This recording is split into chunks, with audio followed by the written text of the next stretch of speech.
Ce qui se joue ce matin-là, à Berck dans le Pas-de-Calais, c'est l'interpellation d'un gang de cambrioleurs qui écumerait toute la région. Le numéro 1 à pas rater, c'est... Aux commandes, Bruno, 40 ans. Depuis des semaines, cet adjudant-chef tente de mettre la main sur ce clan et son chef présumé, déjà mis en cause dans de nombreux casses. Il a le feu aux fesses, donc voilà, il va être à l'affût, c'est clair. S'il peut se carapater, il va pas gêner. Pour cette affaire, les gendarmes ont mobilisé tous les moyens. Traque en hélicoptère. Le camion qui, je pense, qui m'intéresse, il est à côté en fait. Ah ok, oui d'accord, j'ai vu le vélo. Planque, filature. Je me mets au cul, je le filoche. Et ce matin, le chef du gang est finalement localisé. Une trentaine de gendarmes vont tenter de l'interpeller. On se met en colonne, et une fois qu'on est en colonne et que tu nous donnes le top action, on sera en mesure d'intervenir rapidement. Rapidité, précision. L'homme a déjà échappé aux gendarmes à 2 reprises. Cette fois, Bruno espère bien réussir son coup. C'est vrai qu'il y a toujours le risque qu'il ait fait une sortie nocturne et puis qu'il ne soit pas rentré, quoi. Pour coincer cet homme qui leur glisse sans arrêt entre les doigts, les gendarmes comptent sur l'effet de surprise. Bon, le premier qu'il voit, le chope. Alors, une fois sur place, ils investissent les lieux en quelques secondes. La fin d'une traque délicate au sein d'une communauté où règne la loi du silence. Une affaire sensible que nous avons suivie au cœur de l'enquête. Gendarmerie, ouvrez la porte! Il y a un type de délinquance qui a littéralement explosé et qui pourrit la vie des gendarmes. Les cambriolages. 17% d'augmentation l'an dernier. En première ligne, face à ce phénomène, les zones rurales. Un cambriolage toutes les 90 secondes. Certains malfaiteurs sont même devenus des spécialistes du genre. Ils dévalisent des régions tout entières, des dizaines de vols par semaine. Ils sont rapides, prudents, très difficiles à démasquer. Nous sommes à Montdidier, dans la Somme. Et ces bandes de cambrioleurs insaisissables, Bruno, adjudant-chef, va justement avoir une chance d'en coincer une. Salut les gars. Salut Bruno, tu vas bien? Ces gendarmes en civil font partie de la brigade de recherche. Ils traitent les affaires les plus graves, agressions, homicides ou gros cambriolages. Bon, t'es permanence aujourd'hui? La nuit dernière, l'un de ces gangs vient de sévir à nouveau. Faut que t'ailles faire un tour sur un... Pourquoi? Ils ont cassé cette nuit. Cette fois, c'est une société qui a été la victime des malfaiteurs. Si la brigade est chargée de l'affaire, c'est parce que le préjudice est colossal. 40 000 €. Ouais, on va y aller. Action. Ouais, tout à l'heure, on s'appelle. C'est parti. 40 000 € de préjudice. Il faut dire que le gang n'a pas frappé au hasard. Il s'en est pris à une entreprise bien particulière. À 10 km de la caserne, la voici, perdue au milieu des champs. Un circuit de karting connu dans la France entière. Le week-end, des centaines de personnes y viennent pour participer à des compétitions. C'est aussi l'un des plus gros revendeurs de pièces détachées de la région, de quoi attiser les convoitises. Bonjour monsieur. Bonjour. L'agent chef 3 de la brigade des recherches de Montdidier. Oui, je me présente, en fait, on donne un coup de main aux collègues qui sont venus cette nuit pour les filles où vous avez été victime de vol. Oui. Et j'aimerais bien que vous expliquiez un petit peu comment ça s'est passé. D'accord, on va passer au magasin. Ouais, s'il vous plaît, je vais vous suivre. Le propriétaire des lieux les emmène à l'arrière du bâtiment. C'est en cassant cette fenêtre que les cambrioleurs ont pénétré dans l'atelier et le magasin. Ils sont rentrés par D'accord. la salle de séminaire qui est ici, ils ont cassé le carreau et le volet. Ouais. Le carreau a été remplacé par cette planche en bois. Mais pour la victime, il y a beaucoup plus grave. Donc c'est ici que se trouvaient les kartings qui ont été dérobés alors. Tout à fait, ouais. D'accord. Donc il y a 5 kartings qui ont disparu dans cet emplacement-là. Au milieu de la pièce, il y avait 5 cartes, rangées à même le sol. Les cartes, ce sont ces petites voitures de course. Et leur prix n'a rien à voir avec celui d'un jouet pour enfants. La valeur d'un karting? On a 5 000 €, hein, c'est tout des 125 à boîte de vitesse. D'accord, ok. 25 000 €, rien que pour les cartes. Les voleurs les ont sortis sans difficulté par ce volet roulant qui s'ouvre de l'intérieur. Ensuite, ils ont fait leurs emplettes dans la boutique. Ici, ils m'ont volé toutes les combinaisons qu'il y avait là. Il y avait à peu près une vingtaine de combinaisons. Des pneus, il y en avait plus que ça, il y en a beaucoup moins. Ici, il manque 3 moteurs. D'accord. En tout, plus de 40 000 € de marchandises volatilisées. Les voleurs semblent avoir réussi le coup parfait, à un détail près. Sur l'un des promontoires du magasin, les techniciens de la police scientifique ont fait une découverte intéressante. Ils ont trouvé une empreinte digitale, peut-être le doigt de l'un des malfaiteurs. La trace est déjà partie au laboratoire pour analyse. Et avant de partir, Bruno va obtenir une dernière information troublante. En fouillant dans sa mémoire, le propriétaire des lieux se rappelle soudain avoir croisé la veille un client un peu étrange. Tout à fait. Hier, donc mercredi, j'ai vu une personne qui est venue avec un enfant me demander une minerve pour mettre autour du cou pour la protection. Et il me dit c'est pour faire de la moto. Donc là, j'ai du mal à comprendre parce qu'en fait, nous, on est spécialistes dans le karting. On n'a jamais vendu d'accessoires moto et de ce fait, cherchant une minerve moto dans un magasin de karting, ça m'a semblé bizarre. Un comportement bizarre, peut-être un repérage des lieux avant le cambriolage. Je suis pas très physionomiste habituellement, mais j'ai bien sa tête en mémoire, oui. D'accord. Donc si tenté, j'arrête assez rapidement ou même un peu dans le temps des personnes que je soupçonne, vous seriez capable de reconnaître. Le patron se souvient du visage de cet étrange visiteur. Mais il n'a laissé ni nom ni adresse, impossible pour l'instant de le retrouver. Au revoir, merci. Au revoir. Encore une fois, les gendarmes vont devoir s'accrocher à de maigres indices pour tenter de remonter la piste de ces malfaiteurs. Ça peut être des concurrents, pourquoi pas, ça peut être des gens qui veulent simplement choper un karting et puis aller s'amuser avec et faire n'importe quoi. Ça peut être des personnes qui sont intéressées par la matière parce qu'ils parlaient que c'est comme des moteurs en aluminium. Alors, le métal aujourd'hui, on le fond, on le revend, ça fait comme une belle somme d'argent à la revente. Pourquoi pas? Il y a plein de pistes comme ça qui s'ouvrent en fait. Pour Bruno, il y a peut-être un moyen très simple de réduire le champ de ses hypothèses. Faire parler l'empreinte de ce doigt retrouvé sur la vitrine. Et c'est à 50 km de Montdidier, à Amiens, que ces traces sont analysées. Dès le lendemain matin, Bruno a rendez-vous avec Cédric, un spécialiste des empreintes digitales. C'est l'empreinte, je t'ai appelé là. Est-ce que tu peux jeter un œil, savoir si elle est... C'est celle du carton. Ouais, c'est ça, pardon. En quelques minutes, l'œil de Cédric est capable d'analyser une trace pour savoir si elle peut ou non révéler l'identité d'une personne. Il lui suffit d'une simple loupe grossissante. On a besoin de 12 minuties pour pouvoir lancer l'empreinte dans la machine. Pour savoir si cette empreinte est exploitable, en clair s'il peut la comparer aux 4 millions d'empreintes référencées dans le fichier national, ce technicien doit trouver 12 points caractéristiques, 12 anomalies dans les lignes de l'empreinte. Il en existe plusieurs sortes, comme les crochets ou les bifurcations.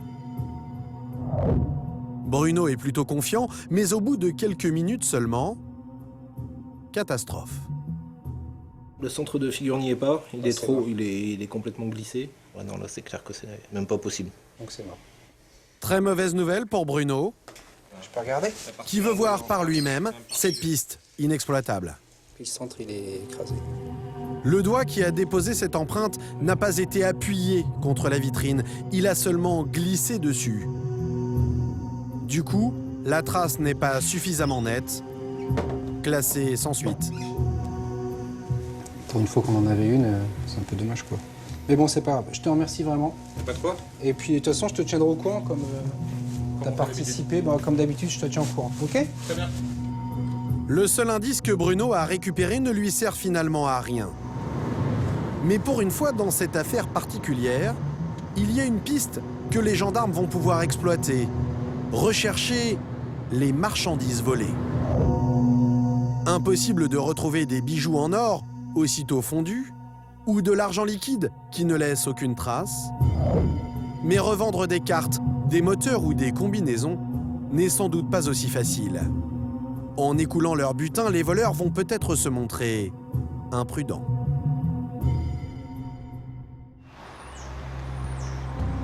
Les gendarmes connaissent bien les petites combines des malfaiteurs.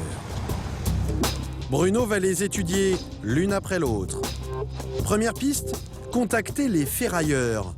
Un bon moyen pour les voleurs de revendre discrètement les moteurs ou les pièces détachées. Déchets de fer, c'est pas mal ça.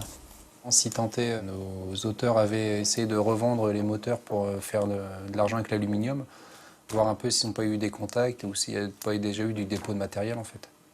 Bruno va appeler chaque ferrailleur un par un et il aura parfois du mal à obtenir leur aide. Est-ce que vous auriez été contacté récemment pour l'achat de différents moteurs en quantité, je vais vous dire, une dizaine? Ça vous préoccupe pas? D'accord. Si une personne vient avec 10 moteurs, ça vous aurait peut-être marqué, non? Non, ça vous marque pas non plus? C'est comme ça, c'est le milieu des ferrailleurs, on va dire. Certains professionnels se montreront plus coopératifs, mais la piste ne donne rien. Alors Bruno s'intéresse à un autre moyen d'écouler ses cartes ou ses combinaisons. Les revendre à prix cassé à d'autres circuits de karting. Oui, bonjour, je suis bien l'entreprise de karting de... Bruno va leur demander de jouer les indices. Si tant est, voilà, vous aviez une ou plusieurs personnes qui viendraient vous voir pour vendre du matériel, si ça ne vous dérange pas de m'appeler, au mieux de relever des identités et les numéros des voitures, comme ça me permettrait d'avancer dans mon enquête. Mais rien non plus de ce côté-là. Dernière chance pour Bruno, les sites de vente en ligne pour les particuliers. C'est parfois tout bêtement sur Internet que les gendarmes retrouvent les marchandises dérobées. On a déjà eu des résultats positifs de par cette démarche. Donc, comme ça prend que quelques minutes, il ne faut pas hésiter de le faire tous les jours. On peut trouver les pneus, on peut trouver le moteur, on peut trouver les combinaisons. Sur chaque site, Bruno épluche la rubrique « Sport mécanique ». Il a l'air pas mal celui-là. Et il tombe sur ce kart, un modèle identique à ce dérobé, à un détail près, ce numéro 87 peint sur la carrosserie. Non, il n'y avait pas le numéro, il avait dit. Donc c'est pas ça. Fausse alerte, et après 1 heure à ratisser la toile, les 5 cartes restent introuvables. Encore une fois, ces voleurs très organisés n'ont laissé aucune trace. Alors Bruno va dégainer une arme que les gendarmes ont mise en place, notamment pour traquer les cambrioleurs. Depuis son ordinateur, il va rédiger une synthèse de son enquête, avec tous les détails de cette affaire peu commune. La description des voitures, la couleur des combinaisons ou des casques, les marques ou numéros de série. Un mail qu'il adresse ensuite à toutes les gendarmeries du département. On appelle ça le maillage territorial. Tous les gendarmes de la Somme, en regardant cette synthèse, disent tiens, il y a des kartings qui ont été volés. Si tant est, ils avaient, je sais pas, des renseignements ou une découverte dans un champ de véhicule, ils pourraient tout de suite appeler les unités compétentes pour dire est-ce que c'est relatif à votre affaire ou pas. À partir de maintenant, dès qu'un gendarme entendra parler de cartes, de combinaisons ou de moteurs dans la région, il alertera Bruno. Si les collègues ils entendent parler de quelque chose sur nos faits, on sera contacté, quoi. C'est une bonne chose, c'est bien. Nickel. Un petit mail apparemment anodin, mais qui va donner à l'enquête un coup de pouce inespéré.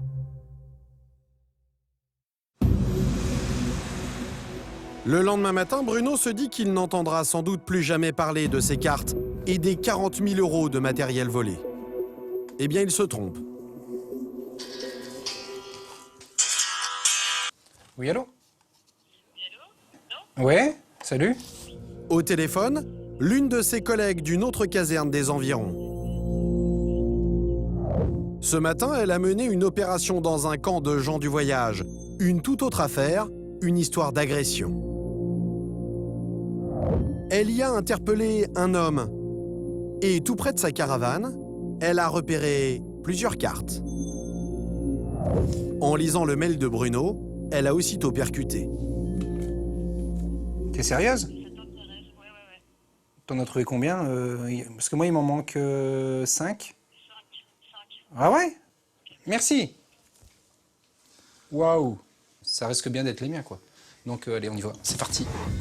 Pour Bruno, ce coup de fil est à la fois une excellente nouvelle et le pire des scénarios. Il va devoir mener son enquête au sein de la communauté des gens du voyage. Un milieu opaque, avec ses règles et ses codes. Un monde difficile à pénétrer où règne la loi du silence. Pour fouiller ce camp, à 30 km de Montdidier, l'enquêteur a demandé du renfort. Sur la route, il passe ses consignes, par téléphone. Donc là, je fonce, mais j'espère que tout va pas disparaître entre le moment où moi j'ai été appelé et où je vais arriver, quoi. Enfin, déjà pour la victime, si on retrouve tout son matériel, parce que là, il y en a pour du pognon. En arrivant sur place, Bruno va découvrir l'un des plus gros camps de gens du voyage de la région. Ah, mais c'est pas le petit camp. Hein. Une vingtaine de caravanes et une aire d'accueil qui ressemble à la caverne d'Ali Baba. Entre les allées, toutes sortes de matériel éparpillés au sol. Châssis, outils et même machines à laver. Le camp semble désert. Ses habitants ont, semble-t-il, pris la poudre d'escampette. Bonjour, ils sont où les kartings? Les gendarmes ne vont pas mettre longtemps à trouver ce qui les intéresse. Ils découvrent une première machine que personne n'a pris la peine de cacher. Mais s'agit-il vraiment des véhicules volés? Regarde, c'est une plaque juste en dessous du siège. Siège. Non, il n'y a pas la plaque. Bon, c'est pas grave. Les numéros de série ont été grattés pour que les gendarmes ne puissent pas identifier son propriétaire. Bon, il y en a qu'un ici? Ouais. Ah, ouais, il n'y a plus de numéro. Le numéro a été enlevé. Laisse tomber, il a été enlevé. Non, c'est parce qu'il se barre. Ouais, il n'y a plus de numéro. Bon. Mais un peu plus loin, dans le camp, sur un troisième kart, Attends. Il est où, Ludo? Le kart que tu as vu? Il est là-bas. D'accord, ouais. les voleurs n'ont semble-t-il pas eu le temps de tout gratter. Là, c'est marqué là. Carte facile. Le logo du circuit de karting cambriolé figure encore sur la carrosserie. Ok, bon, donc ça c'est bon, ça c'est à nous. On va clicheter, tu vas chercher l'appareil photo, on cliche tout, on trouve et on embarque. Il s'agit bien des cartes volées. Les gendarmes sont sur la bonne piste. Mais pour l'instant, le compte n'y est pas. Laurent, t'as trouvé combien de cartes en tout? Il y en a 1, 2, donc en tout, il y en a un troisième. 3. Il y en avait 5 ce matin apparemment. Ce matin encore, les gendarmes qui ont procédé à une interpellation dans ce camp ont vu 5 cartes. Les recherches reprennent. Il en manque 2. Si tu trouves, tu m'appelles, on cliche, vous prenez pas tout de suite. Pour coincer les voleurs, Bruno doit à tout prix trouver d'autres preuves. Car n'importe quel habitant du camp peut avoir dérobé ces cartes. Heureusement, plus les gendarmes cherchent et plus ils trouvent. Tiens, donne-moi les marques des combinaisons, on va gagner du temps. Tiens. Combinaison, il y a. Voilà. Ouais, bah voilà. Bon, c'est des combinaisons, donc ça vient bien de chez nous, c'est bon. Et cette fois, les objets volés sont découverts dans un camion. Le propriétaire du véhicule va donc devoir s'expliquer. Mais encore faut-il trouver à qui il appartient. Pas facile dans cette communauté régie par la loi du silence. Et les gars, est-ce que vous savez à qui appartient le camion? On ne sait pas à qui appartient le camion. Ouais. Pour le découvrir, Bruno va devoir frapper aux portes de toutes les caravanes. Et à chaque fois, il va trouver porte close. Jusqu'à celle-ci. Vous allez venir avec moi, s'il vous plaît? L'enquêteur tombe sur cette femme. Et spontanément, elle déclare que le camion appartient à son mari. Un mari qui n'est autre que le fameux personnage interpellé le matin même dans une autre affaire par la collègue de Bruno. Il est déjà en prison. Et les gendarmes vont bientôt s'apercevoir qu'il fait partie d'une équipe bien structurée. Alors, on va regarder un peu ce qu'il y a dans le camion de votre conjoint. Alors, il y a une combinaison. Pour la deuxième fois de la journée, son mari est mis en cause par les gendarmes et la jeune femme reste impassible pendant que Bruno dresse la liste des objets volés. Donc, il y a 4 combinaisons. On a un casque, 8 pneus. OK? Elle affirme tout ignorer de cette affaire et n'aurait même pas remarqué ces 3 petites voitures auparavant. Il y avait apparemment 5 kartings. Et il en manque 2. Est-ce que vous avez... Attendez, j'ai pas entendu. Je savais même pas où ils étaient ceux-là. Vous savez pas où ils étaient? D'accord. Vous les avez pas vus? Ils étaient mis ailleurs, sur la place, mais je le vois surtout le... Ouais, je sais bien, mais bon. Là, chez moi. Ouais. Là-bas. Ok. Difficile de croire que le moindre habitant de ces caravanes pouvait ignorer la présence de ces 3 cartes garées en plein milieu du camp. Et pendant que Bruno tente de faire parler cette femme, ses collègues enchaînent les découvertes. Cette fois, dans ce fourgon blanc. Ouais, c'est bon, c'est à nous. Encore des preuves et encore un propriétaire de camion dans une situation délicate. C'est à qui ce camion-là, madame? C'est? On va par là, c'est par moi. C'est à la caravane d'en face? Oui. D'accord. Bon. Il n'y a qu'une dame? Cette fois, le fourgon appartiendrait au mari de cette dame, absent lui aussi. Et Bruno va découvrir que les 2 couples sont étroitement liés. C'est qui alors? C'est la dame de... La dame là? Ouais. Ma belle-sœur. D'accord. Donc vous êtes belle-sœur par alliance des maris. Les 2 maris, c'est vos hommes. J'ai compris. C'est une histoire de famille, quoi. D'accord. 2 frères posséderaient donc ces 2 camions, dans lesquels la marchandise volée était stockée. L'un des 2 est déjà incarcéré dans une autre affaire. Le deuxième est dans la nature. L'affaire de Bruno vient de faire un pas de géant. Et pour une fois, 2 jours seulement après le cambriolage, il va pouvoir rendre son matériel à la victime. On n'a pas tout retrouvé, mais bon, on a, je pense, 80% de ce qui a été volé. Donc c'est quand même... ça fait plaisir pour la victime, en fait. Voilà. Maintenant, il y a encore beaucoup de travail, je crois, parce que c'est pas très coopératif. Rien n'est encore gagné. Bruno doit maintenant prouver que les 2 propriétaires des véhicules ont bien commis le cambriolage. Devant un tribunal, il pourrait très bien prétendre qu'ils ont prêté leur camion. Bruno laisse derrière lui plusieurs gendarmes pour continuer à fouiller le camp. Et faute de suspect sous la main, il embarque cette femme pour tenter de la faire parler. C'est dans le véhicule de son mari que la plupart des objets volés ont été retrouvés. Pour elle, direction la gendarmerie. Une audition qui s'avère cruciale, car aujourd'hui, Bruno ne pourra pas compter sur les techniciens scientifiques. La météo est du côté des voleurs. Elle a effacé leurs empreintes.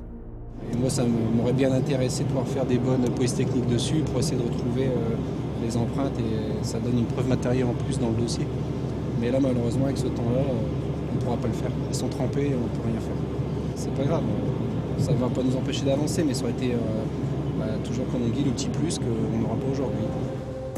L'enquêteur sait qu'obtenir des aveux ou des informations intéressantes lors de cette audition ne sera pas simple. La femme protégera sans doute son mari.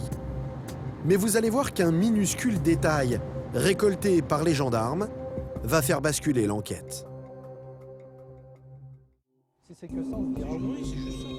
Avant d'entendre cette femme, comme tout bon enquêteur, Bruno veut savoir à qui il a affaire. Alors il va fouiller dans les archives de la gendarmerie pour voir s'il trouve une trace de ses 2 frères. Roro, petit service à te demander. Est-ce que tu peux me faire un environnement rapidos sur 2 personnes, parce que je suis un peu limite là. Tu me fais la totale, quoi, tout ce que tu peux trouver sur ces 2 beaux jeunes hommes. Grâce à un tout nouveau logiciel, le TPJ pour traitement des procédures judiciaires, Bruno et son collègue peuvent consulter en un seul clic les archives de la police et de la gendarmerie. Il leur suffit de rentrer le nom de l'individu pour savoir s'il a déjà été mis en cause par le passé. Ils commencent par celui qui a été interpellé le matin même dans une autre affaire et ne vont pas être déçus. Alors, violence, menace, vol avec effraction, vol simple... Vol. Tu vois le palmarès, là? Très intéressant.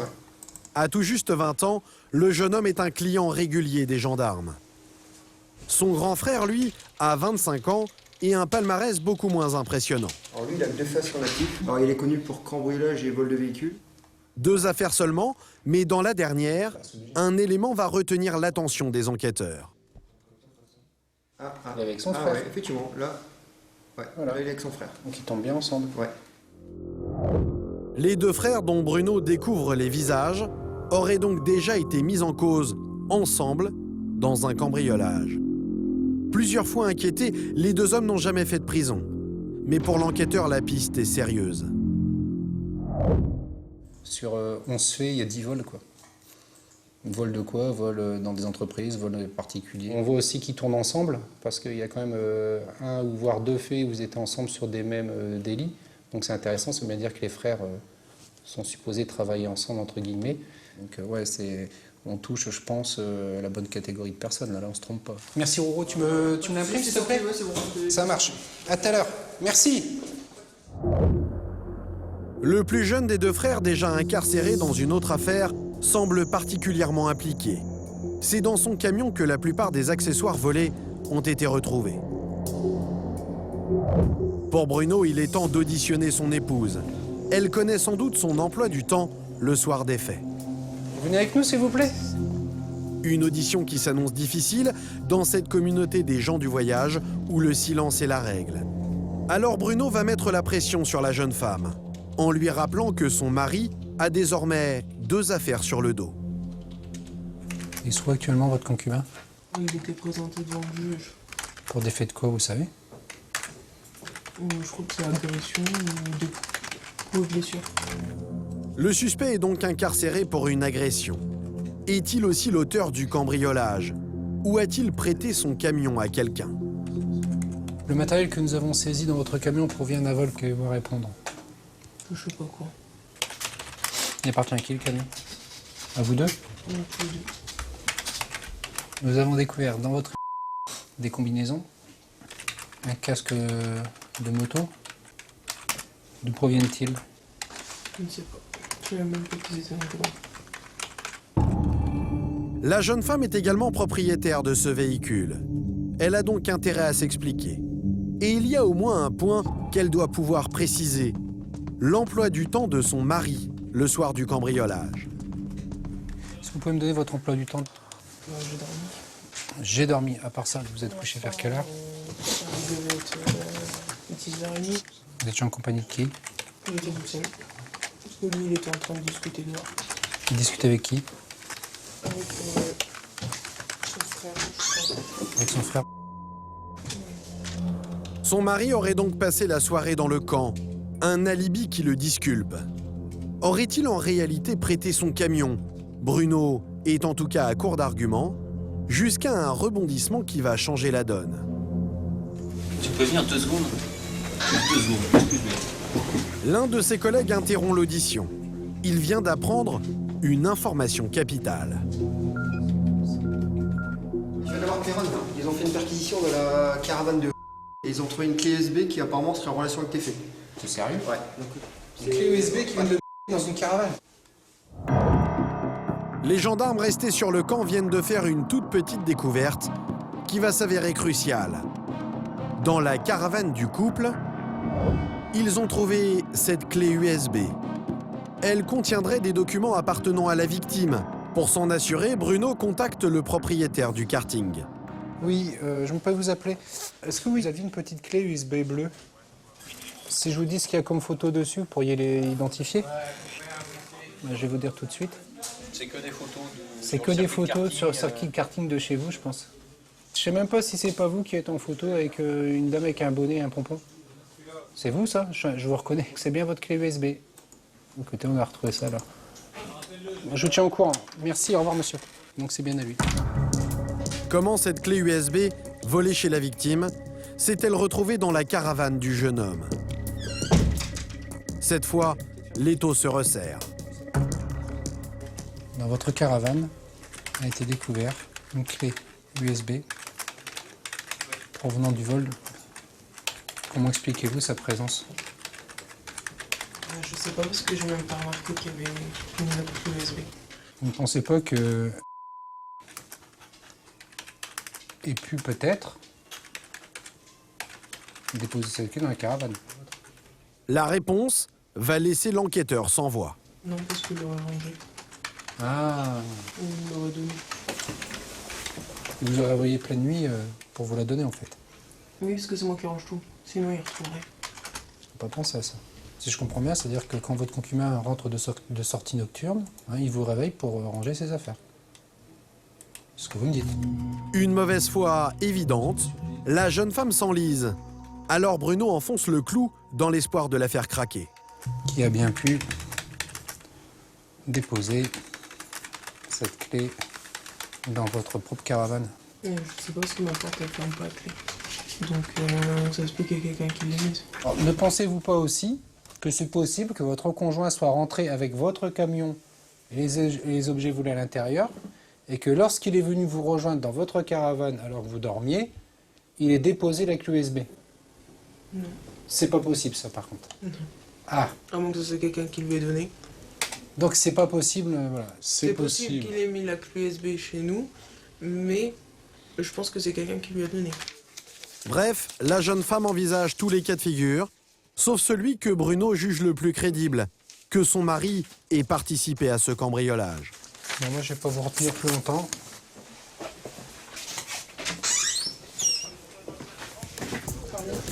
Ici à gauche. Pour l'enquêteur, il est plus que temps d'entendre ce jeune homme que tout accable. Les objets volés trouvés dans son camion et la clé USB de la victime découverte dans sa caravane. Bruno veut confronter sa version à celle de son épouse. Va-t-il raconter la même histoire ou au contraire s'enfoncer? Comme le suspect est incarcéré, l'enquêteur va devoir le faire sortir de prison pour cette audition. Pour des raisons de sécurité, filmer l'extérieur d'une prison est interdit. Le lendemain à l'aube, nous retrouvons Bruno sur le chemin du retour. À côté de lui, le plus jeune des deux frères, fraîchement sorti de sa cellule. Il semble avoir d'autres préoccupations que son audition. Ah, par contre, chef, arrive au poste, je pourrais fumer une cigarette. Fumer une cigarette, rien n'est impossible. Plus ce matin à 8h, je suis dans la geôle, il n'y a pas le droit de fumer. Oh là là. Ils sont sévères quand même. Le jeune homme a déjà fait de multiples séjours en garde à vue. Et il est déjà incarcéré pour une histoire d'agression. Il lui en faut plus pour l'impressionner. Allez, on est parti. Contre lui, Bruno a des preuves sérieuses. Il va tenter de le faire avouer et d'obtenir les noms d'éventuels complices. Tiens, tu t'assieds là. Tout comme son épouse, le jeune homme va avancer pour sa défense des arguments surprenants. Bon, on va attaquer. Question. Dans votre camion, nous avons découvert des pneus de véhicules karting, des pièces mécaniques de karting, des combinaisons de karting. Oh, certainement. J'en doute pas. Qu'avez-vous à répondre? C'est pas possible, il n'y avait pas ça dans mon camion. D'accord, ça c'est ton camion. Ça c'était dans ton camion. Ça c'était dans ton camion. Et ça c'était dans ton camion. Vous avez bien vu de toute façon, n'importe comment vous pouvez atteindre dans la benne du camion sans avoir besoin de clé ou quoi. Bah ouais, c'est pas bête ça. Donc n'importe qui a pu le mettre. Bah ouais. En fait vous avez pas de bol. Je sens bien qu'il y a quelqu'un qui était mettre ça dans votre camion, à votre insu. Possible. C'est quand même... ils exagèrent. Hein. Ça tombe toujours sur vous en plus. Toujours. Un large sourire en travers du visage, le jeune homme nie les faits et se moque ouvertement de Bruno. Ça t'arrive souvent, toi, qu'on met du matériel volé dans ton camion sans que tu t'en aperçoives? Je veux dire, le mec, il faut qu'il soit totalement abruti pour aller faire un vol à revenir jusqu'à ton camp, mettre ça dans ton camion benne et dire j'en vais rechercher ça demain matin à 10h. C'est peut-être vous qui l'avez mis dedans. Ah, j'ai pas pensé. En fait, je suis venu en cachette avec tout le matériel, j'ai mis dedans, je vais dire que c'est... c'est mort, moi, j'ai rien de tout ça.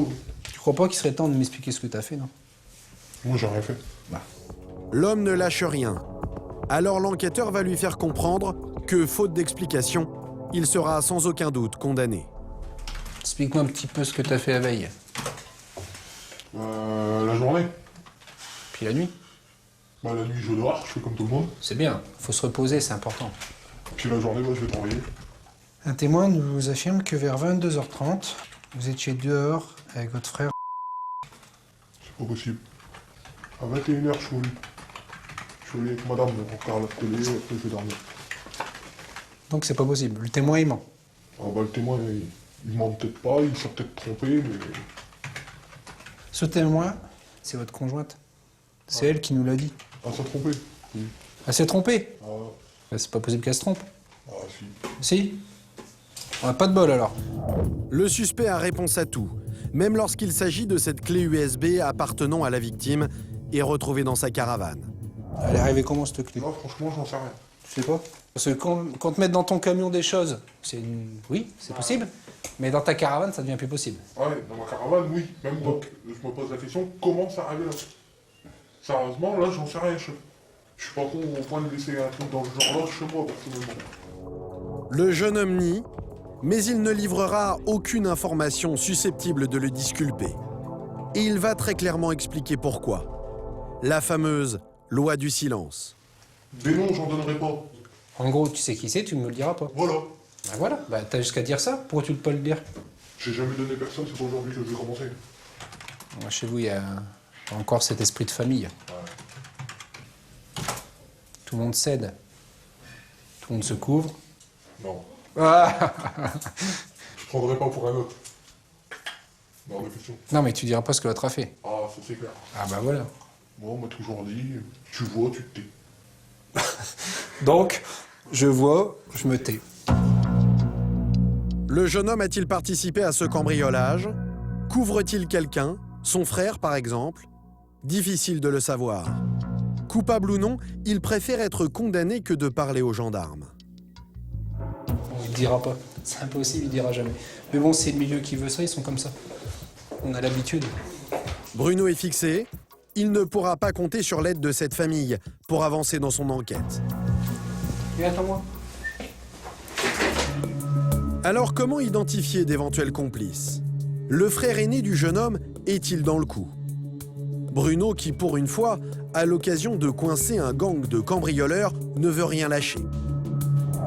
Et c'est encore une fois son petit mail envoyé à toutes les brigades du département qui va donner un coup d'accélérateur à son enquête.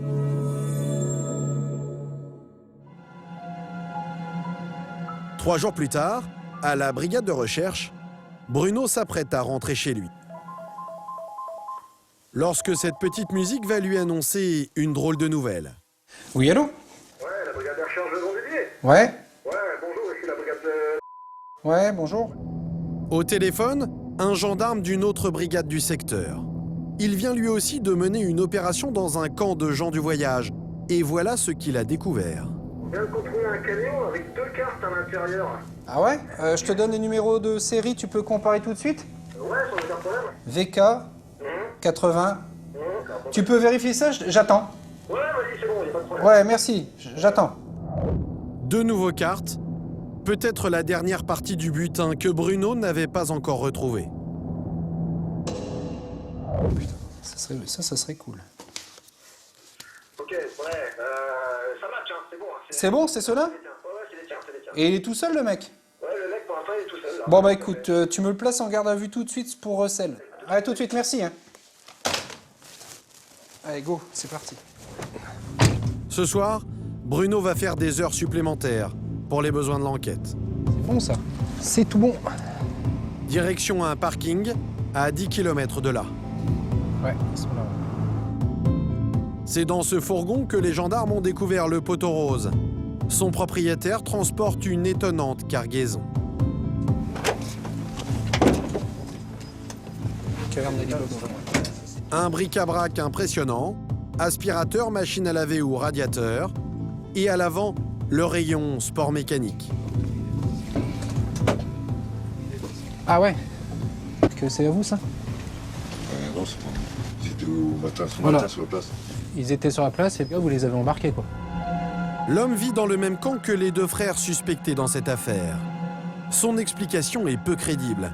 Il aurait trouvé les cartes devant sa caravane, comme tombées du ciel, et aurait eu peur d'être accusé de vol. Qui vous a dit de désembarquer? On vous gagne du temps. Vaut mieux aller plus vite, monsieur. Bah, Attendez. personne.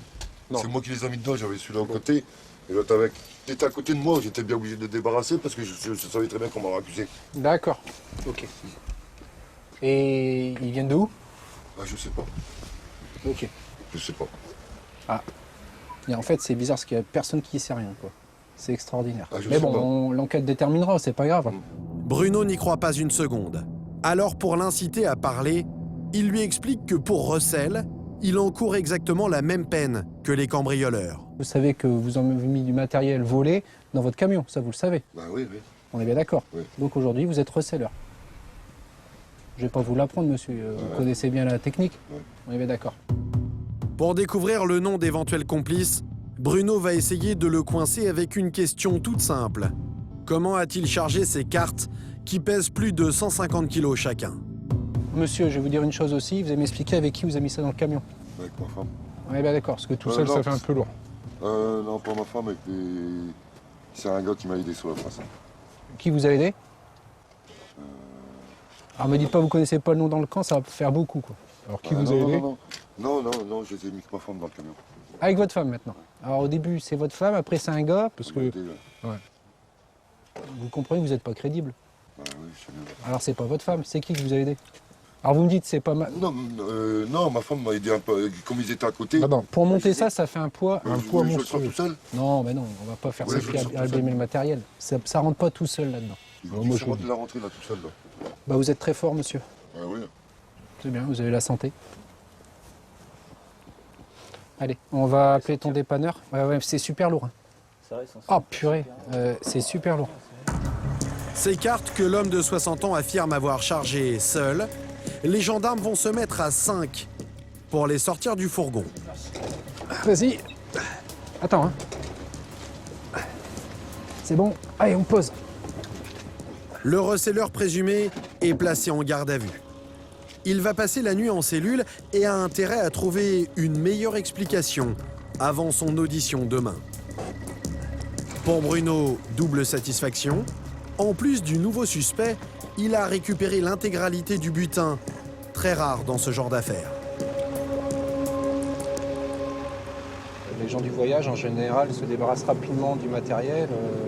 Donc on a toujours des grandes difficultés à retrouver. Donc là, c'est une grande chance. Donc on est content d'avoir trouvé les 5 kartings. Demain, Bruno va tenter de faire parler cet homme. Quelle est sa relation avec les deux frères? A-t-il participé au cambriolage? Y a-t-il d'autres complices? Accusé de recel, il est dans une situation délicate et va peut-être parler pour éviter la prison.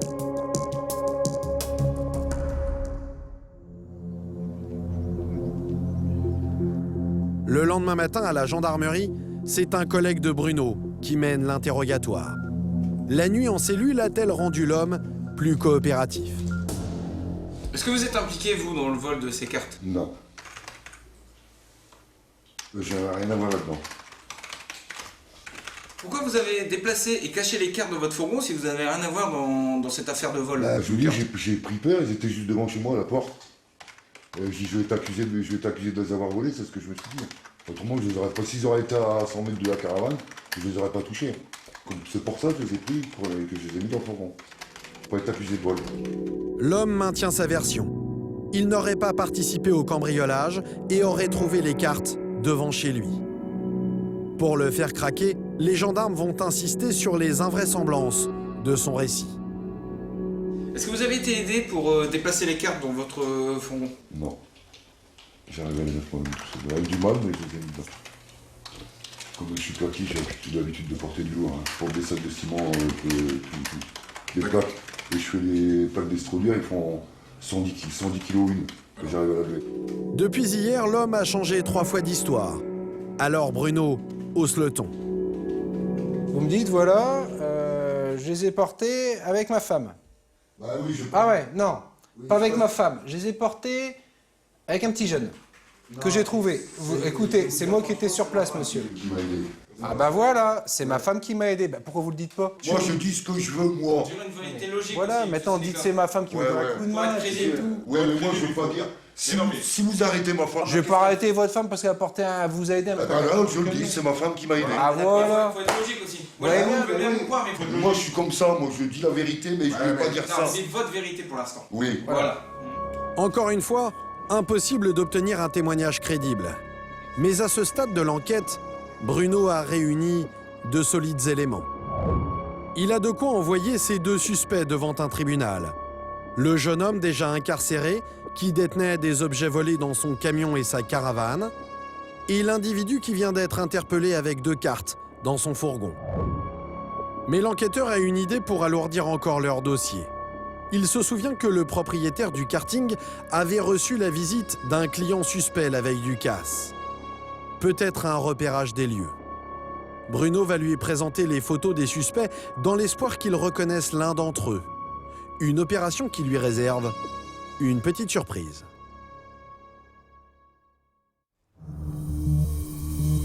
Ce matin-là, les gendarmes préparent ce qu'ils appellent un tapissage photo. On va se manier, on va lancer une planche auto. On va mettre... les gars qui t'ont interpellé hier. Les gendarmes vont présenter 3 photos au propriétaire du karting. Celle des 2 frères identifiés dès le début de l'enquête et celle du dernier suspect tout juste interpellé. Pour que le témoignage de la victime soit fiable, les enquêteurs ont glissé ces clichés au milieu d'autres visages totalement étrangers à l'affaire. On va présenter ça. On va voir ce qu'il va nous raconter notre victime, ça on va le cacher. Hop. Le propriétaire du karting reconnaîtra-t-il le fameux client qui pourrait avoir repéré les lieux la veille du cambriolage? Monsieur, bonjour. Comment allez-vous? Ben oui. Bruno sera bientôt fixé. Donc, je vais vous proposer une planche photo, il y a 12 personnes. D'accord? Vous regardez ça gentiment, il n'y a pas les noms, il y a des numéros. Donc si vous reconnaissez quelqu'un, vous me dites le numéro tant peut correspondre, le numéro tant c'est lui. Je vous laisse regarder. Sur la première planche, où figurent les 2 suspects déjà incarcérés, la victime ne reconnaît personne. Lui, non sûr. Lui, non sûr. Non. Non. Il n'était pas chauve. Sur la deuxième planche, en revanche, un visage attire son attention. Celui-là, ça correspondrait. Mais rasé maintenant, ouais. Il était rasé comme ça. Il était rasé comme ça? Ouais. Le 6. Plus le 6. Ouais, sûr. Ouais. Plus le 6. Ok. Et coup de théâtre, la victime vient de désigner le frère aîné. Le propriétaire du camion blanc, dans lequel 4 casques volés ont été retrouvés. Il aurait donc aussi repéré les lieux. Son implication semble désormais beaucoup plus importante, et c'est le plus âgé des 2 frères, peut-être le meneur. Le problème, c'est qu'il a disparu de la circulation. Et retrouver un membre de la communauté des gens du voyage n'est pas une mince affaire. Il se déplace sans cesse, de camp en camp, et des camps, il y en a des centaines à travers le pays. Alors pour le débusquer, les gendarmes vont devoir sortir l'artillerie lourde.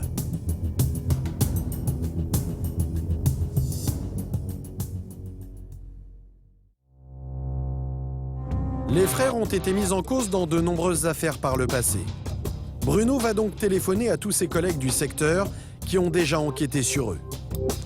Et là encore, en mettant leurs renseignements en commun, les gendarmes progressent rapidement. Ah, Guillaume, salut, c'est Bruno, tu vas bien? Je dis, petit service à te demander. Je suis en train de travailler sur une histoire de vol de karting, là. Et si tu veux, j'arrive dans un environnement de la famille. Est-ce que toi, tu connais de la famille un point de chute éventuel pour... ce que je suis en train de courir après, en fait. Cet enquêteur est formel. Le suspect en cavale aurait de la famille dans la région, dans un petit village à 50 km de Montdidier. D'accord. Ouais, ok, je vois. C'est là que vivrait l'un de ses oncles. Bruno tient peut-être la cachette du grand frère. Ok, d'accord. Bah écoute, je te remercie bien, Guillaume. Bah voilà. Alors pas question de laisser passer l'occasion de lui mettre la main dessus. Il est peut-être la tête pensante de ce gang de cambrioleurs. Allez, go. Bruno décide de rendre une petite visite à cet oncle. Et comme il ne sait pas où il va tomber, il mobilise une dizaine de gendarmes pour ne prendre aucun risque. Faut y aller, puis on verra bien, mais je pense qu'on a une grande chance d'avoir aujourd'hui. L'enquêteur a-t-il raison d'être confiant? Après une demi-heure de route, il va en avoir le cœur net. Bonjour, c'est la gendarmerie. Ils sont là vos parents? Non. Vous êtes toute seule? Oui. Ah. C'est pourquoi? Je cherche à... Non, c'est pas de ma famille. Alors il est où là? C'est qui? Bruno est accueilli par cette jeune fille qui affirme ne pas connaître le suspect. Il s'agit pourtant bien de sa cousine. D'ailleurs, face à l'insistance de l'enquêteur, elle retrouve très vite la mémoire. Parce que nous, apparemment, on avait un point de chute pour... Donc je sais qu'il vient ici. Il est peut-être venu, oui. Ah, voilà. Ouais, Il est d'accord. venu, oui. Bah oui, parce que... Venu. Comprenez bien. Oui. Ah. Bah oui, Voilà. sinon vous serez pas là. Bah voilà. Hein? On va voir ça. La jeune fille s'enlise dans ses explications. Une fois de plus, Bruno se heurte à cette fameuse loi du silence qui ralentit son enquête. Forcément qu'elle le connaît, c'est la famille, mais bon, elle le connaît pas. Donc c'est toujours comme ça. Bruno veut vérifier que le suspect ne se cache pas à l'intérieur de la maison. Mais la jeune femme refuse de laisser entrer les gendarmes tant que son père, le propriétaire des lieux, n'est pas sur place.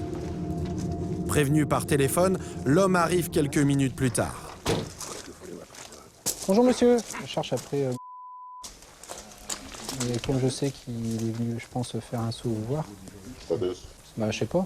C'est à vous, je vous pose la question à vous. Moi, pendant que je suis parti, j'étais livré de latéral, là, j'ai fait une norme de Je sais qu'il vient de temps en temps ici, donc voilà. Ah, mais moi, je ne veux pas nous aller voir. Ah, d'accord. On va faire une perquisition avec vous, voir s'il n'est pas là. Vous avez combien de pièces? L'oncle ne semble pas porter ses neveux dans son cœur, à moins que ce ne soit une ruse pour tromper les gendarmes. Vous le regardez? Non. C'est ce qu'on fait, monsieur, vous inquiétez pas. Ce ne serait pas la première fois que l'homme a des problèmes avec cette branche de la famille. Non, mais ça fait 2 neveux, c'est rare que je les fréquente. Et à chaque fois, ils donnent toute la merde ici. Bah ouais, je sais bien, monsieur, je sais bien que c'est pas marrant. Bruno fouille les 3 pièces de la maison du sol au plafond.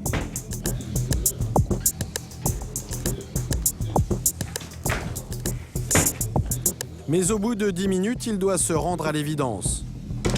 Le suspect n'est pas là. Bonne journée, monsieur, au revoir. L'enquêteur le sait, c'est le début d'une traque qui peut durer plusieurs semaines. Ah, s'il est pas là, on va courir après. Hein. De toute façon, on n'a pas le choix. Hein. Mais Bruno n'a pas dit son dernier mot. Car dans ce genre de cas, les gendarmes peuvent compter sur une arme redoutable. Un dispositif très efficace pour coincer les suspects qui tenteraient de se faire oublier.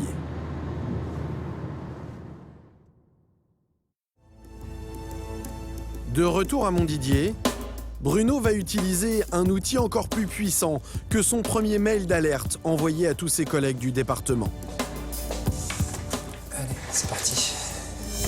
Un outil baptisé FPR pour fichier des personnes recherchées.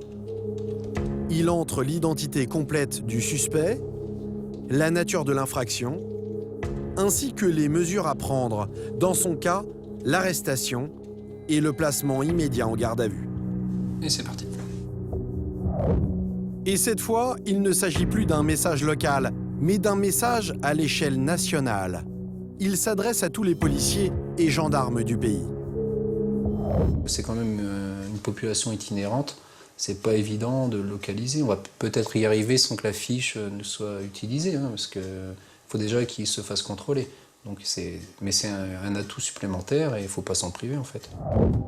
À partir de maintenant, si le suspect fait l'objet d'un contrôle routier ou d'un contrôle d'identité, les policiers et les gendarmes sauront qu'ils ont affaire à un fugitif. Ce message national va rapidement porter ses fruits. Et cette fois, au-delà du département.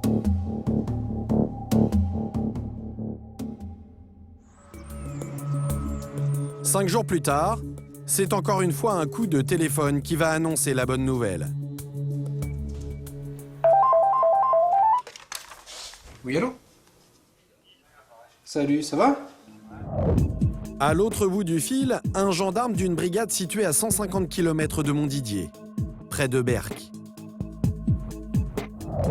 Il vient d'intervenir dans un camp de gens du voyage pour une altercation et il a croisé le suspect de Bruno. Ouais. Il nous appelait pour une dégradation. Mhm. Et en y allant, il a été mis en présence de... Mhm. Il a dit, votre manière, c'est moi qui l'ai cassé, mais c'est des connards. Sur place, le gendarme a relevé l'identité de cet individu agressif. Et en rentrant à la brigade, il s'est aperçu que l'homme était recherché. Tu peux me donner l'adresse du camp? Chemin de... Moi j'ai trouvé ça. Ok, ça marche. Bah écoute, pas de soucis, et puis je te tiens au courant, hein? En donnant son identité, le grand frère a commis une grave erreur. Il ne se doutait sans doute pas qu'il était inscrit au fichier des personnes recherchées. Premier réflexe de Bruno, découvrir la cachette du suspect. Avec un outil à la portée de tous, une image satellite sur Internet. C'est que ça se trouve. Voici le fameux camp. Et mauvaise nouvelle, il est en plein milieu des bois, avec des issues tout autour. Le suspect aura l'embarras du choix pour prendre la fuite. Quand on regarde l'image, le camp est en plein dans la nature. Il va falloir se garantir de ne pas le perdre, quoi. Là, je vois qu'il y a quand même pas mal d'accès. Et après, les accès donnent dans la nature. Donc s'il court à travers, on ne le rattrapera pas, quoi. On ne peut pas y aller à deux.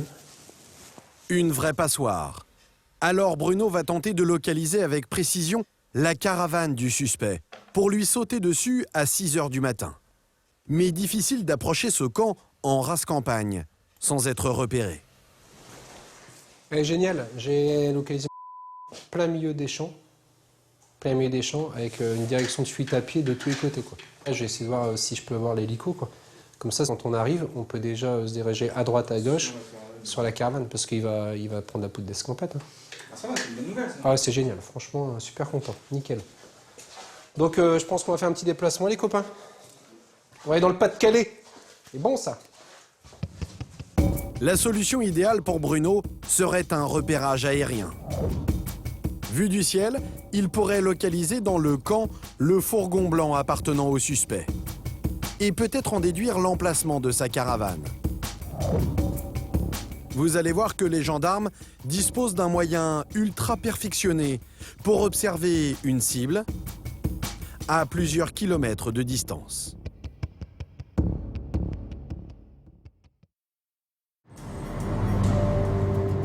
Coup de chance pour Bruno, un hélicoptère de la gendarmerie a justement une mission prévue dans le secteur qui l'intéresse. L'enquêteur est parvenu à négocier un petit détour pour survoler le camp du suspect. Il a rendez-vous à Amiens avec un spécialiste du repérage aérien. Salut, comment vas-tu, Jean-Chef 3? La forme? Très bien, Jean-Marin, ça va, c'est impeccable.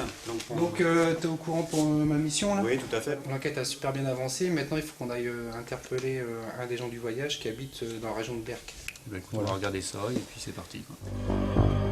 L'enquêteur va pouvoir profiter d'un équipement dernier cri.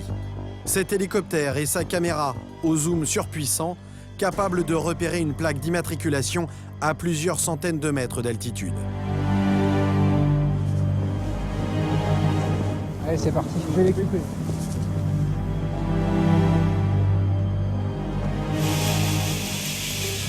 C'est bon pour tout le monde? Non, les portes sont fermées.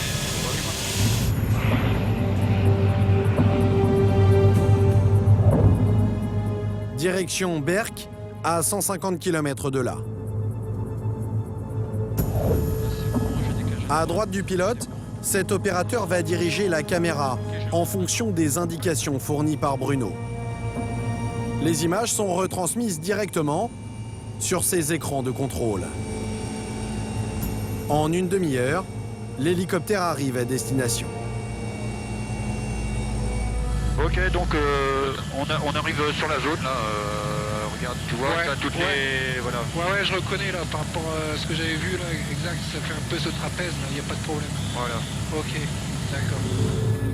Voici le camp où résiderait le suspect.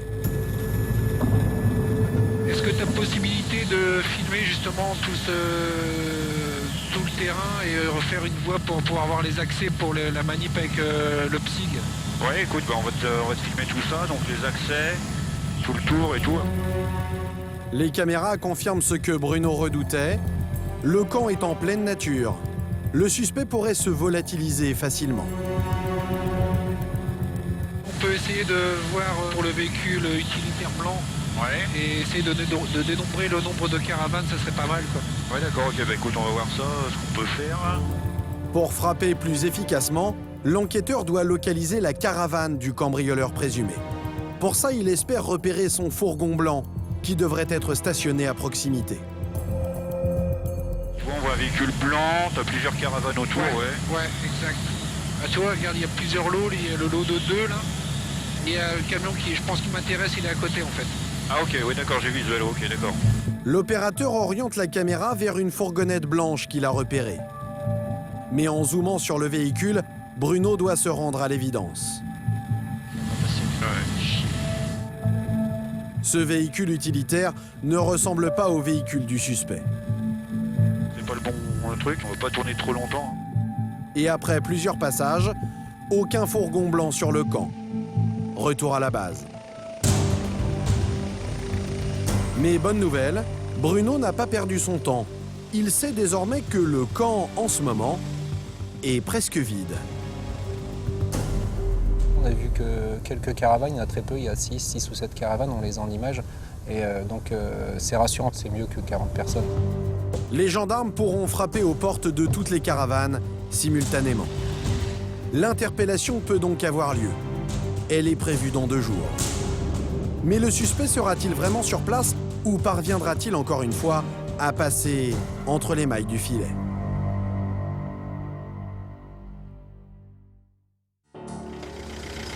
Jour J, 6 h du matin. Bruno a déjà fait 2 heures de route. Il rejoint la compagnie de Berck qui va l'aider pour cette interpellation. Ouais, ça va et toi? C'est pas évident à trouver, hein, sans déconner. Une vingtaine de gendarmes sont mobilisés. Bruno va leur exposer son plan de bataille. Le numéro 1 à pas rater, c'est... Il a le feu aux fesses, donc voilà, il va être à l'affût, c'est clair. S'il peut se carapater, il va pas gêner. Pour ne laisser aucune chance au suspect, l'interpellation devra être rapide et précise. On débarquera du véhicule au niveau de l'intervention, on se met en colonne. Une fois qu'on est en colonne et que tu nous donnes le top action, on sera en mesure d'intervenir rapidement. Casque, bombe lacrymogène, gilet pare-balles, les gendarmes prennent leurs précautions. Les opérations dans les camps sont parfois mouvementées. Bruno est tendu, un peu lassé de jouer au chat et à la souris avec ce cambrioleur présumé. J'espère qu'il y sera. Maintenant, c'est vrai qu'il y a toujours le risque qu'il ait fait une sortie nocturne et puis qu'il ne soit pas rentré, quoi. En quelques minutes, la colonne atteint la zone d'intervention. Au bout de ce chemin, les premières caravanes. Arrête-toi. Les gendarmes comptent sur l'effet de surprise. En quelques secondes et en silence, ils investissent le camp. Chaque équipe cible une caravane. Et à 6 h, l'heure légale,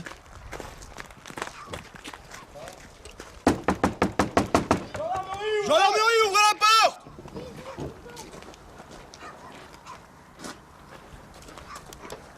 dans cette caravane, ils tombent sur la femme du suspect. Bonjour madame. Il est là? Il est où, madame? Je sais pas. Vous êtes bien sa femme? Ah oui. Vous savez pas où il est? Non. Il est parti cette nuit? Ouais. Il avait quoi comme véhicule? Malheureusement, son mari n'est pas là. Il serait parti en pleine nuit avec sa camionnette. Pour vérifier, les gendarmes fouillent les alentours dans les moindres recoins. Madame, s'il vous plaît, vous ouvrez qu'on vérifie. Chaque caravane, d'accord, chaque camion est inspecté. Mais le suspect reste introuvable. Il faut dire que l'homme se sait sans doute recherché et doit connaître sur le bout des doigts les pratiques des gendarmes. Ils ont l'habitude d'être interpellés. Le problème, c'est que ils partent parfois bien avant l'heure, comme ça, quand on arrive, c'est trop tard. Mais c'est pas grave, on va continuer. De toute façon, on va mettre en place un autre dispositif et puis on va essayer de l'avoir quand même aujourd'hui. On va pas s'arrêter là. Bruno ne baisse pas les bras. Il a une idée en tête, tendre un piège au suspect. En racontant un petit mensonge à sa femme. Je m'en vais. Je reviens même pas ici, de toute façon, ça c'est clair.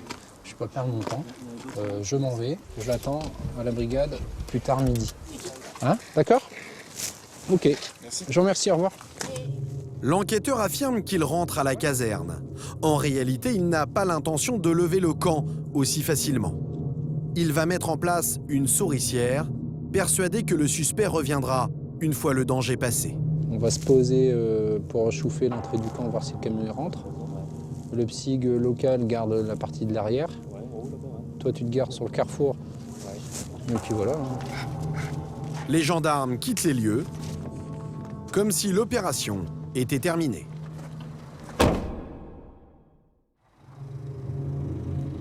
Deux heures plus tard, sur le parking de ce supermarché, Bruno est en planque.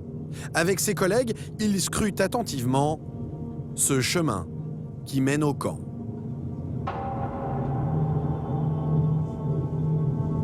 Si on le voyait, il y a le psy qui est pas très loin pour nous prêter renfort et aller l'interpeller dans la matinée. Bon, on va essayer cette tactique-là. Après, à midi, on prendra une décision, on sera y rentrera, on verra bien. Levés depuis 3 heures du matin, les gendarmes commencent à trouver le temps long. Je suis dégoûté, mais c'est pas possible. On n'a vraiment pas de bol. Mais alors que le moral commence à flancher, Bruno est certain de reconnaître le camion qu'il recherche. Donc on va le tenter, on y va quoi. Bon, le premier qu'il voit, le chope. Sans attendre l'arrivée des renforts, l'enquêteur décide de mener son interpellation. En arrivant dans le camp, il se dirige droit sur la caravane du cambrioleur présumé. Malheureusement, Il est où? Il est reparti après. Où ça? J'y ai dit. Ouais. Ce qu'il m'a dit ce matin. Et il m'a dit, tu lui dis que j'y vais. selon sa femme, le suspect aurait décidé de se rendre aux gendarmes. Il serait parti pour Montdidier. Bruno va évidemment vérifier et avant toute chose, il bloque l'entrée du camp. Consigne, il n'y a personne qui rentre, personne qui sort. D'accord. Ok. Bonjour. Ensuite, il fait le tour des caravanes. Pas avec vous. Ce qui amuse beaucoup leurs occupants. Hein? Il n'y a personne. Vous l'avez vu tout à l'heure? Ouais, vous savez quoi, comme d'habitude quoi. Une fois de plus, le gendarme se heurte au mutisme de cette communauté. Mais en approchant de la dernière caravane, surprise. Ah bah voilà. Le suspect apparaît enfin. Bonjour. Attends 2 secondes. Ouais, bien sûr. Et le temps d'enfiler sa casquette, il se rend sans résistance. Ah. Pourquoi t'es venu avec tout ça? C'est T'aurais pour la venu tout seul? sécurité. Bah, C'était c'était pas pareil. possible, t'étais pas là. Bonjour déjà. Bon, j'ai besoin de t'avoir. Ouais, pourquoi? Tu permets que je t'explique? Vas-y, non je t'écoute. Bon, déjà on va se mettre sous le côté là. Viens. L'homme sait manifestement ce qui l'attend. Et il n'a pas vraiment l'air impressionné.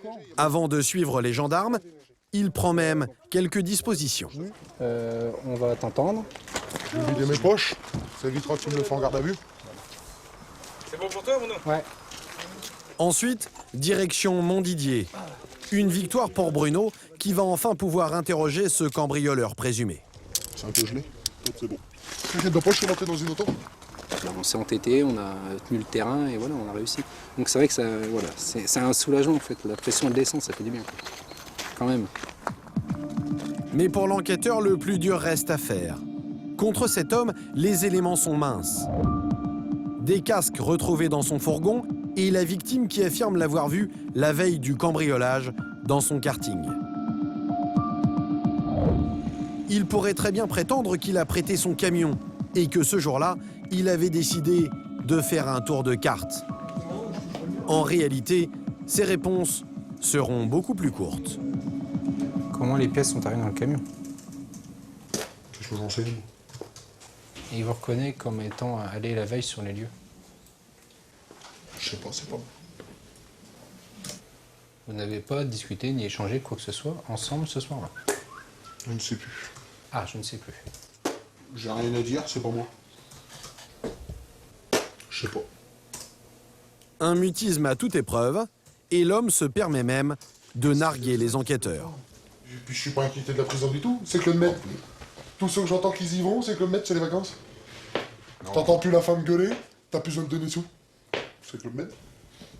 Raté pour des aveux spontanés, Mais Bruno garde son calme. Je lâche jamais le morceau.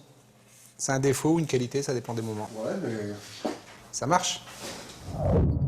Alors comment faire la lumière sur ce cambriolage? Quelle est l'implication de chacun? Le grand frère ne parlera pas. Le receleur présumé n'a rien dit lui non plus. Les gendarmes vont donc concentrer leurs efforts sur le troisième homme, le petit frère, le plus jeune de la bande. Bruno l'a une nouvelle fois fait sortir de prison. Bonjour, ça va? Vous avez pas vu? Il le soupçonne de couvrir son grand frère et veut tenter l'opération de la dernière chance, une confrontation. La technique est redoutable. Les deux suspects réunis dans la même pièce. Si l'aîné a participé à ce cambriolage, laissera-t-il son jeune frère endosser toute l'affaire et partir en détention pour de longues années? Pour lui, ce face-à-face risque d'être inconfortable. Mais avant cette confrontation, pour mettre toutes les chances de son côté, Bruno va travailler au corps le plus jeune des deux suspects. Pour qu'il cesse de couvrir son frère et ne paye pas seul devant la justice. Honnêtement, qui a pété le karting? Franchement, non, je peux pas. Ah, parce que tu peux pas dire que c'est ton frère. Ton frère, il est reconnu la veille sur les lieux. La veille, il est allé avec un gamin. Reconnaître les lieux.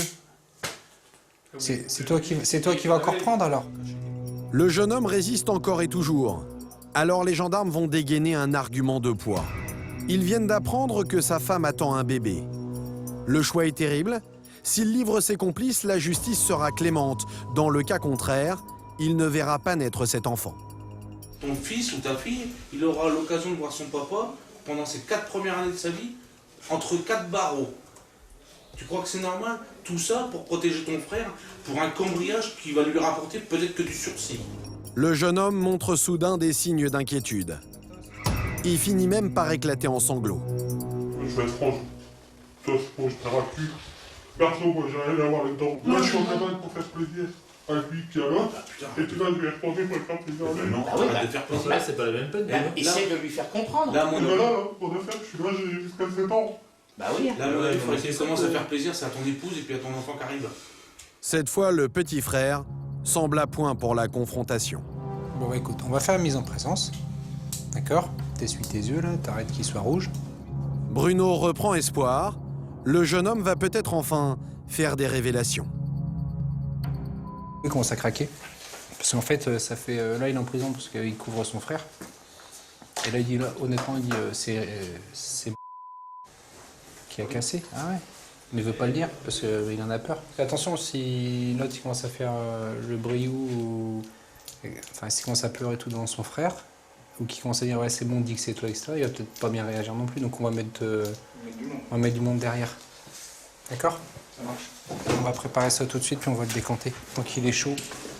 On va faire une mise en présence avec ton frère. Vas-y, fais. C'est une confrontation sous haute tension qui commence. Et en effet, à peine les deux frères dans la même pièce, une gêne évidente s'installe. Ils n'échangent pas un regard. Les premiers mots du plus jeune sont à l'intention du plus âgé. Comme s'il lui gâchait la vie depuis des années. Il ferait mieux de me laisser tranquille. Il ferait mieux de te laisser tranquille. Rien s'entretient. Bruno compte bien profiter de ce malaise. Alors il se garde d'intervenir dans ce règlement de compte familial. Faut aller à la prison. Je t'ai envoyé un carnet de table. Ouais, déjà si j'y suis, c'est parce que t'as pas dit la vérité. Non, si tu y es, c'est pour le... Ouais, t'aurais précisé aussi que tu y as été 2 fois et pas une. Un échange incompréhensible pour ceux qui ne connaissent pas l'affaire. Mais le message est clair, le jeune homme serait en prison à cause de son grand frère. Bruno sent que c'est le moment de revenir à son propre dossier. Comment expliquez-vous que nous trouvons du matériel volé dans votre camion et dans celui de votre frère? C'est possible que ce n'est rien de la place qu'il l'a mis dans mon camion. Parce que moi, comme vous avez vu, mon camion c'est un plateau bâché, il n'y a pas besoin de clé pour mettre dedans. Vous connaissez-vous des ennemis de nature à vous mettre en cause dans un vol que vous n'auriez pas commis? Voilà. Voilà les seuls ennemis qu'on a. C'est nous. La police. Le grand frère continue à fanfaronner, au grand désespoir du petit, bien conscient de la peine qu'il encourt. Il y a des choses à préciser que ça évite la prison aux gens. On va te forger un peu caractère. T'as lu le code pénal? Non. Tu sais combien là? 7 ans. T'as qu'à lire le code pénal, tu verras. 7 ans, si c'est reconnu que c'est toi. T'as déjà dit que tant que tu fermes ta gueule, t'as un pied dehors, un pied dedans. Ouais. Dehors, un pied dedans. Pour l'instant, j'ai les deux dedans. Eh, stop. Le petit frère semble à bout de nerfs et finit par lâcher cette phrase qui ressemble fort à un appel à l'aide. De toute façon, si t'as quelque chose à voir dedans, ou si t'as fait quelque chose ou que t'as pas fait, dis-le. Dis-le. J'ai rien fait du tout, moi. Voilà, si tu l'as pas fait, tu le dis que c'est pas toi. Si tu l'as fait, tu te dis. C'est tout. Tu me prends pour qui? C'est pas compliqué. Mais le grand frère ne lâche rien. La loi du silence finit encore une fois par triompher. Vous allez raccompagner le jeune homme dans le bureau, on fera signer individuellement les PV. Bruno ne saura sans doute jamais ce qui s'est vraiment passé la nuit des faits. On va au tribunal, on verra là-bas. Et l'enquêteur n'est pas vraiment surpris. On est toujours dans le contexte du milieu un milieu particulier, le milieu, on appelle ça les gens des voyages, donc c'est vrai que il y a des règles, même si on n'a rien fait.